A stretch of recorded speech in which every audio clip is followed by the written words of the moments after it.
Listen, when you take a Bible passage about sex and marriage out of context, not only can it create unhealthy or unrealistic expectations in the relationship, but it can also then be used by one person to try to control, manipulate, or even move towards abuse in an area of the relationship. So in this video, I want to address a specific scripture, 1 Corinthians chapter 7, and explain what it really meant, who the audience really is, and how you may be getting this wrong in your relationship. That's today on RelationShots.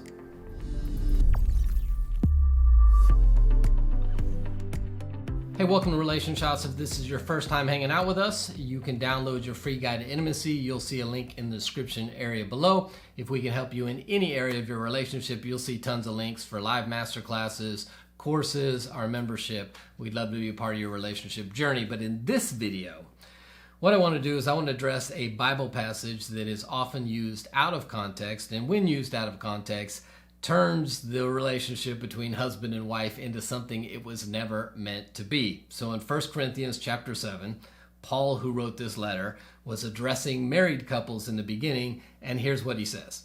Now for the matters you wrote about, it is good for a man not to have sexual relations with a woman. But since sexual immorality is occurring, each man should have sexual relations with his own wife, and each woman with her own husband.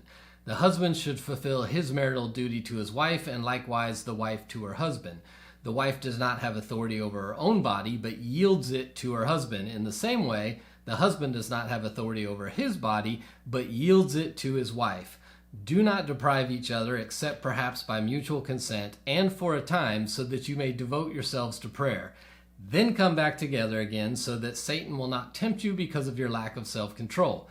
I say this as a concession, not as a command. I wish that all of you were as I am, but each of you has your own gift from God. One has this gift and another has that. And so you may be familiar with this passage. You may have heard this passage preached. You may have read this passage. You may have heard people use this passage in an attempt to explain that in marriage, we should not withhold sex from one another. And so then what happens is we just key in on what Paul says about your body is not your own, and we go, see, there you go, and so I have the right to your body, and you have the right to my body, and so then that turns into an environment in the relationship where we no longer think we have autonomy over our own bodies, which creates a whole nother set of messes when you talk about the reality of true vulnerability and intimacy. So let me start first with who Paul was writing this letter to. Because once we determine who he was writing this letter to, 99.99999% of you who are watching this and who have read that verse, it is not talking to you. Now you're married, and some of the principles can apply to our marriage, and I'll talk about that, but this specifically. So Paul starts the letter saying, now about what you wrote about, right? So Paul is responding to something that was written to him or asked of him. And in that first verse, he says, it is not good for a man to touch another woman. And so most scholars believe that that's in quotes in a lot of translations, they believe that that's what he is responding to. Now about what you wrote, that it's better for a man not to touch a woman. And so Paul is putting that in context, right? And so Paul's saying, listen, as I've told you before, it's good to be single, it's good to be fully devoted to God, and for that reason, men should keep their hands off women's because we don't want to be involved in sexual immorality, which he also talks about in this letter.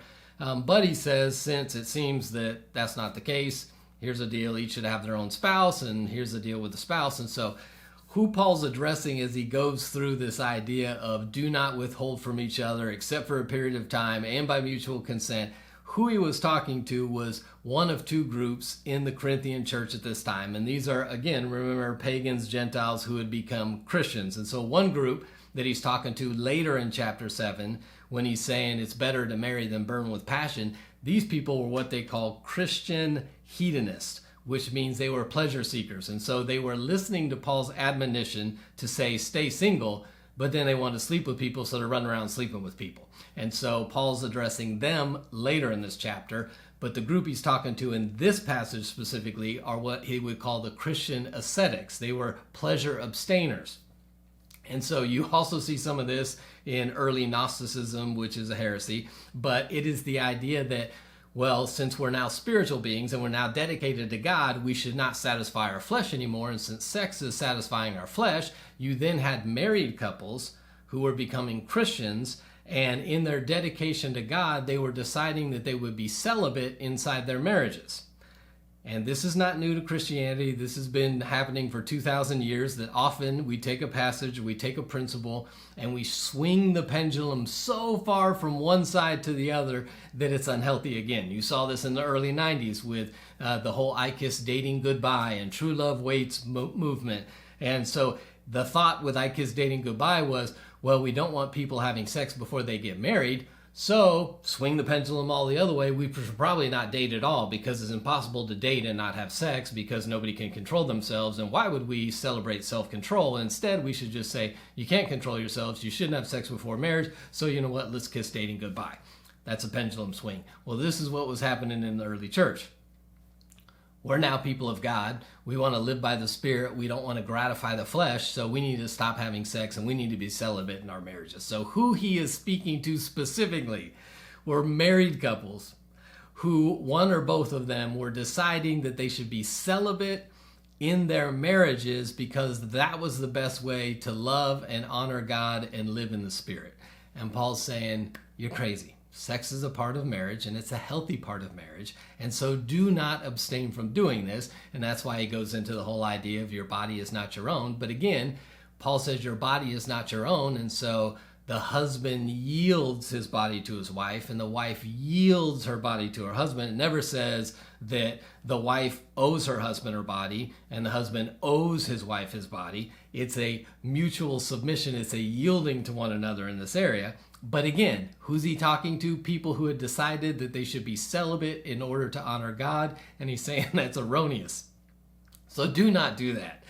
Unless you're going to do it for a time of prayer or some specific idea. And then he says, come back together, because there's no point in removing one of the healthy aspects of your marriage. And now Satan's got a place to tempt you to try to gratify that natural desire somewhere else. So that is the context of the passage. If you're reading it in any other context, it's already out of context. Now, can we take good principles from a passage of scripture that may not be exactly what he was speaking to in the moment, but it's a good principle as well? I think if you want to take a principle from this, there is a principle of mutual submission here, right?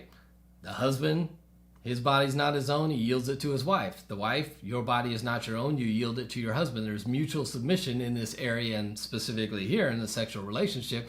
But I think you can apply that principle to every aspect of a marriage, not just sex. And so what happens with some of this, sometimes this gets weaponized, and husbands say, you owe me sex because that passage said you shouldn't withhold from me. But at the same time, they're not willing to realize that if that's the case, maybe they owe their wives some of the areas of intimacy that is required for them. Emotional intimacy, safety, trust, honesty. And so if you're gonna apply it to the sex in the relationship, I need you to apply it to all the other aspects of the relationship that are necessary. Things like trust, things like safety, things like security, right? Things like connection. So if you're gonna apply it generally to your marriage because you're not a Christian ascetic who is deciding to be celibate and now has been chastised by Paul, then I need you to apply this principle to every aspect of your marriage.